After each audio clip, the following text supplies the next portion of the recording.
Hello and welcome. This is ASO Briefing. I am JOYCELYN, ELLAKECHE, ADAH. Our headlines: President Muhammadu Buhari orders coordinated investigation into Niger Delta Development Commission corruption scandal.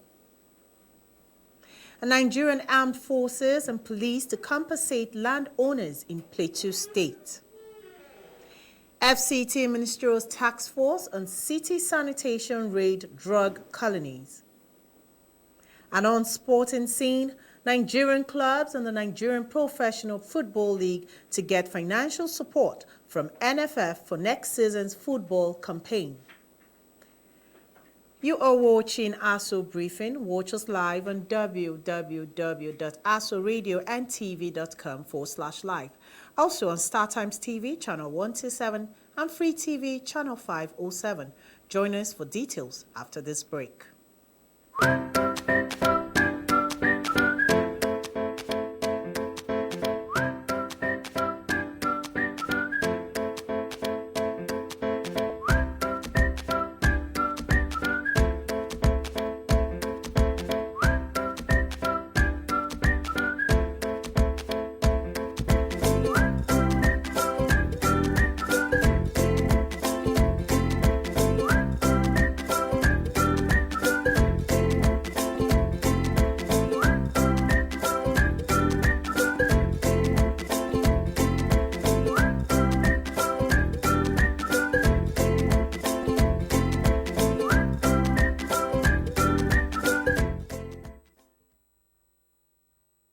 Welcome to ASO Briefing. President Muhammadu Buhari has ordered a speedy and coordinated investigation into the corruption scandal in the Niger Delta Development Commission, NDDC. The Senior Special Assistant to the President on Media and Publicity, Malam Garba Shehu, disclosed this in a statement in Abuja. He explained that the President gave the directive for better coordination among security and investigating agencies with the National Assembly. According to the statement, President Buhari expressed his strong determination to get to the root of the problem undermining the development of the Niger Delta and its people in spite of enormous national resources allocated to the project. The statement added that President Buhari has noted the unfolding drama, including attacks and counterattacks between and around persons, institutions, and the NDCC. He added that auditing firms and investigative agencies working in collaboration with National Assembly committees to resolve the challenges in the NDDC must initiate actions in a time-bound manner and duly inform the presidency on the actions being taken. And Senate Committee on Public Petitions, Ethics and Privileges has said compensation will be paid to individuals whose lands have been seized by the Nigerian Armed Forces and the Nigerian Police in the past 40 years in Zawan and Kuru districts of Plateau State. The Chairman, Senate Committee on Public Petitions, Ethics and Privileges, Senator Akinyuleru Patrick, stated this during the public hearing in Abuja. Correspondent Topsy Gimba completes this report. The representative of the Nigerian Armed Forces, who is also a liaison officer for the Nigerian Armed Forces in the National Assembly, Major General S. Idris, advised the committee to invite the Ministry of Defense in order to get authentic information about the land. The Honorable Minister of Defense, yes sir, or any official of the Ministry of Defense, they are the custodians of documents relating to all landed properties of the Armed Forces of Nigeria. In the ability of his colleagues and their intervention into the matter, and express confidence in them and the justice served on the poor people in his own zone. Of negotiating the compensation. So it does not stop the committee from listening and taking the petition. Subsequently, all other things that will need to be made available will be made available. Thank you. The Nigerian police, however, have been advised to appear next week on the matter. Topsy Gimba, ASO Television News. No fewer than 4 persons have been arrested by the Federal Capital Territory Ministerial Task Force and city sanitation during a raid on drug colonies in parts of the territory. Briefing newsmen after the raid, chairman of the task force, Mr. Ikaru Atta, disclosed that the drug colonies raided include Toragora Hill, near Apo Roundabout, Gusape, and another one in Games Village. He disclosed that large wares of prohibited substances such as bags of Indian hemp, cartons and bottles of drugs such as codeine and tramadol were recovered in places raided. Those arrested were handed over to the police for further investigation and prosecution.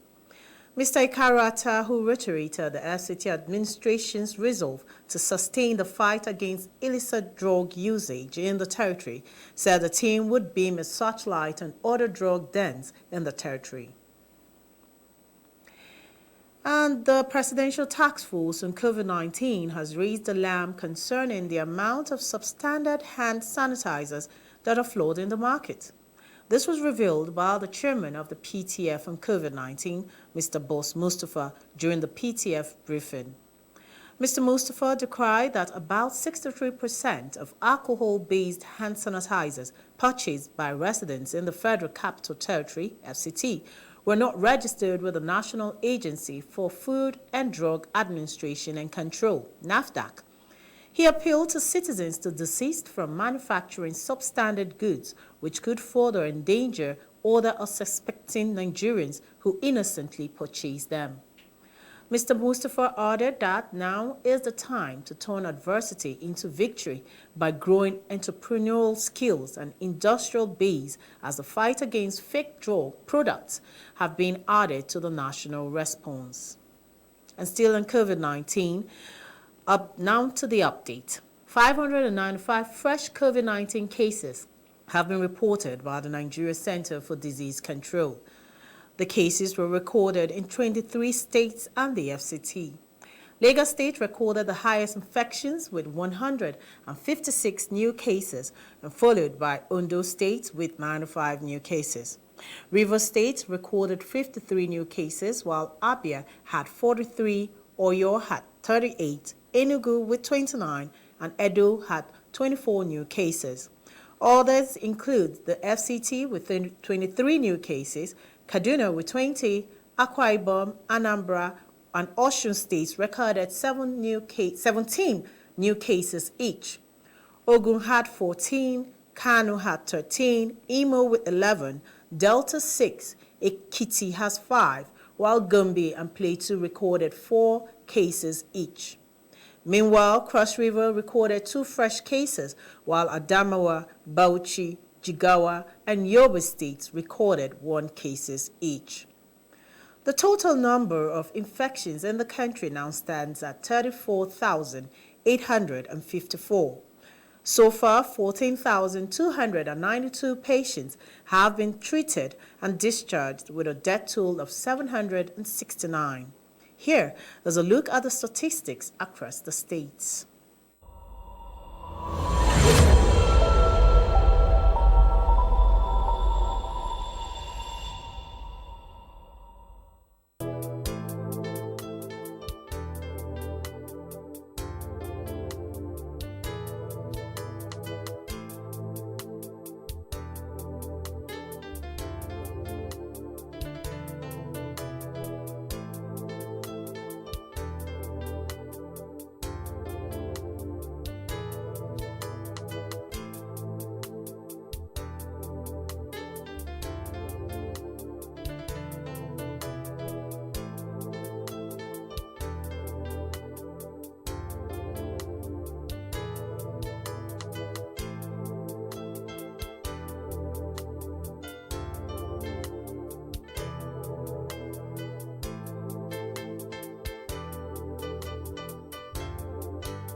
On the African continent, COVID-19 cases now stand at 667,441.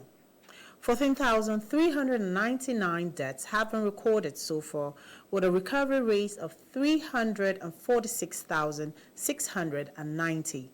This brings the total active cases on the continent to 306,352.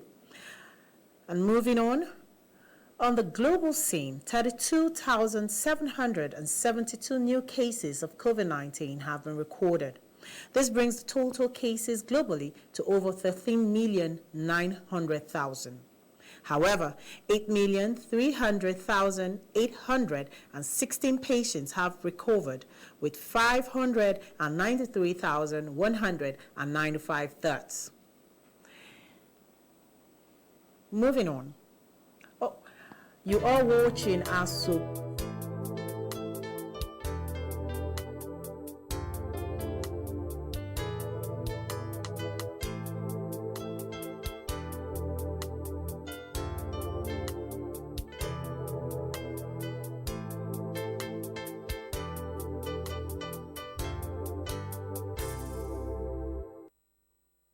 You are watching ASO Briefing. A reminder of the headlines. President Muhammadu Buhari orders coordinated investigation into Niger Delta Development Commission corruption scandal. A Nigerian Armed Forces and Police to compensate landowners in Plateau State. FCT Ministerial Task Force on City Sanitation raid drug colonies.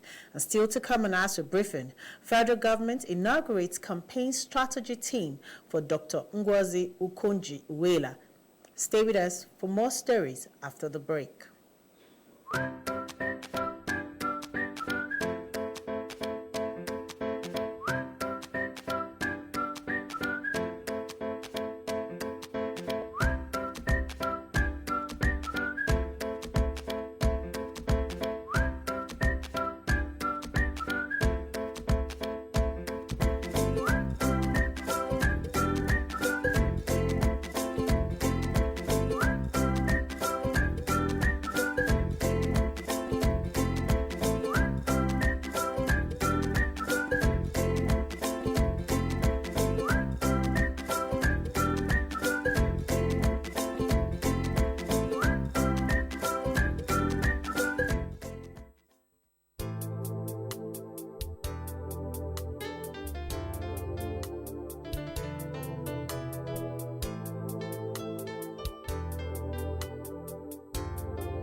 Welcome. This is ASO Briefing. The federal government has inaugurated a campaign strategy team for Dr. Ngozi Okonjo-Iweala as she contests for the position of Director General of the World Trade Organization. Minister of Industry, Trade and Investment, Mr. Richard Adebayo, inaugurated the team in Abuja. He said the creation of a campaign strategy group was vital in ensuring that the Nigerian candidate emerged as the DG of the WTO. The minister disclosed this in a statement issued in Abuja by his ministry's Assistant Director of Information, Mrs. Oluwakemi Ogunmakinwa. Mr. Adebayo said the decision of President Muhammadu Buhari to nominate Dr. Okonjo-Iweala as Nigeria's candidate for the position was taken in good faith. This, he said, was based on the overriding consideration of the need to boost Africa's chance for the promotion of gender mainstreaming at the world's top trade post. He expressed optimism that the Nigerian candidate would emerge as the next DG of the WTO based on her capabilities and wealth of experience at the highest level of World Bank. As a development economics diplomat and one of Africa's most trusted technocrats. And the House of Representatives Committee on Basic Education and Services Ministry of Education and JOYCELYN. Nigeria headquarters have met in order to take a look at options for the conduct of this year's final senior school certificate examination. Our correspondent, Subra Usman, is here to give us the details of the meeting. You're welcome, Subra. Thanks for having me. Okay, what is the outcome? What was the outcome of the stakeholders meeting? Okay, the Chairman House Committee on Education, Honorable Julius Igobere, has said that they are going to approach state governors through the Nigerian Governors Forum to have an agreed date and, of course, meet with the president so that he can use diplomatic effort to get other presidents to agree on Nigeria's side to get an agreed date for what he actually termed a yet to be agreed date, so that all the countries in the West Africa can have agreed date. You can recall that Ghana and Gambia respectively shelved their date of examination because of the ongoing pandemic.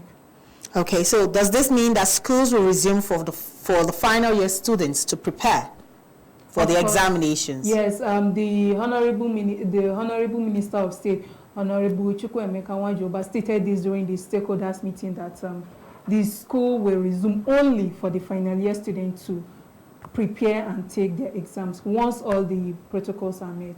Well, we're looking forward to that. Thank you for being on ASO Briefing, Subra Usman. Thanks for having me. And moving on, the federal government recently released the new guidelines ahead of the planned resumption of schools, but is yet to fix a date for resumption. This is also coming as the Nigeria Center for Disease Control, NCDC, cautions that new research findings suggest that COVID-19 may indeed be airborne. In this report, correspondent Abdullahi Mukhtar spoke with stakeholders on education and parents on the new guidelines or on the planned guidelines ahead of resumption. The guidelines outline actions, measures and requirements needed for the safe reopening of schools after the COVID-19 pandemic. According to the guidelines released by the Federal Ministry of Education in Abuja, the safe distancing measures in the new guidelines require that in schools and other learning facilities, students should be guided to stay 2 meters apart. Mr. Joseph Sazin Kwali, the immediate past chairman of Kwali Area Council of the FCT and a renowned educationist, suggested that the new guidelines should be included into the student curriculum so that it will be a subject to be taught. It will have been more easier before locking the schools the other time. This, since the guidelines were made available to schools and it was made in a form of curriculum. Now, for easier dissemination, for easier orientation to the students, to the staff, and all the academicians and teachers alike. He then called on students to be ready to abide by all the guidelines, as well as the medical advices, with all seriousness. The students should take whatever guidelines, whatever advice that is given to them very seriously, because it is meant to protect them. Some parents also made their contributions on the development and promised that as a parents, they were ready to abide by the new guidelines for their children to return to schools. They are in control of the health systems. They know what is happening in the environment. If the Federal Ministry of Health feel the environment is now conducive for our children to go back to school and then they can control the pandemic issue, I think it's okay by us. Great and welcome idea, because the children actually staying at home this long has not been easy. The new guideline of reopening the school for both private and public school is a welcome development. The government had noted that it was time to plan for eventual safe reopening of schools and other learning facilities. Abdullahi Mukhtar, ASO Television News. The federal government has unveiled plans to support micro, small and medium enterprises in the country with 200 billion naira intervention funds for sustainable economy. Vice President Yemi Osinbajo made this known during the 2020 edition of the ME's awards via video conference. He said the stimulus package has already been worked out and the recently launched Economic Sustainability Plan are ready for implementation. Here is our correspondent, ELLAKECHE. He is here with details. ELLAKECHE, what are the requirements for eligibility of this MSMEs? According to the Vice President, Professor Yemi Osibanjo, the basic requirements include that 1, these organizations must have at least 10 to 50 staff under their employment, and that they must submit a detailed bank statement to show the capital flow of their organization within a certain period of time, and that they must also have a proof that the pandemic impacted negatively on their businesses, as well as also have the capacity to pay back the credit when it is time to do that. So who are the targeted beneficiaries of this MSMEs intervention fund? The proposed beneficiaries are those in the private school, the aviation sector, transport workers, as well as creative industries, among others. So what is happening, away from that, what's happening in the stock market? JOYCELYN, the last session on the Nigerian capital market continued in the green, with a renewed bargain interest on investors. And at the close of the session, investors gained about 104 billion naira, and closing the All-Share Index and the market capitalization of listed equities on a high of 0.82% to close at 24,033 index points and 12.679 trillion naira. So it has been on the green territory. So we'll call it a positive outlook, right? Positive outlook indeed. Thank you very much, ELLAKECHE, for being on ASO Briefing. Thank you for having me. That was ELLAKECHE, our business correspondent for ASO Television. And moving on, member countries of the European Union will gather in Brussels today for the first time since March this year to discuss a €1 trillion budget and agree for billions more as part of pandemic recovery plans. The leaders are also expected to discuss monies to be allocated to each country in the Union.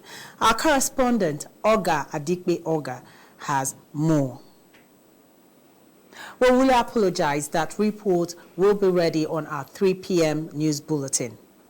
And President of the Nigerian Football Federation, Mr. Amaju Pinnick, has said clubs in the Nigeria's Professional Football League, Nigerian National League, Nigeria's Women Football League, and the Nigerian Nationwide League will get financial support from the NFF for the next season's football campaign due to the challenge posed by COVID-19. Mr. Pinnick, during an interview, said the money was part of the $1 million and $5,000 million the Federation was expecting from World Football Governing Body, FIFA, and the Confederation of African Football, respectively. The NFF board stated that monies from corporate partners will also be added to help cushion the impact of COVID-19 on clubs in 4 cadres. He clarified that the funds are specifically to help the clubs kick off campaigns for the new season scheduled for September and October, subject to government's approval, adding that the league organizing bodies will also be supported financially. And meanwhile, NFF is planning 2 friendlies for Super Eagles in Portugal during the FIFA window in September. NFF President Amaju Pinnick said that the opponents will most likely be from South America and Africa, stressing that the arrangement is 70% confirmed. And thanks for watching ASO Briefing. That's our package for today. Remember to take responsibility to stop the spread of COVID-19. I am JOYCELYN ELLAKECHE ADAH. Good afternoon.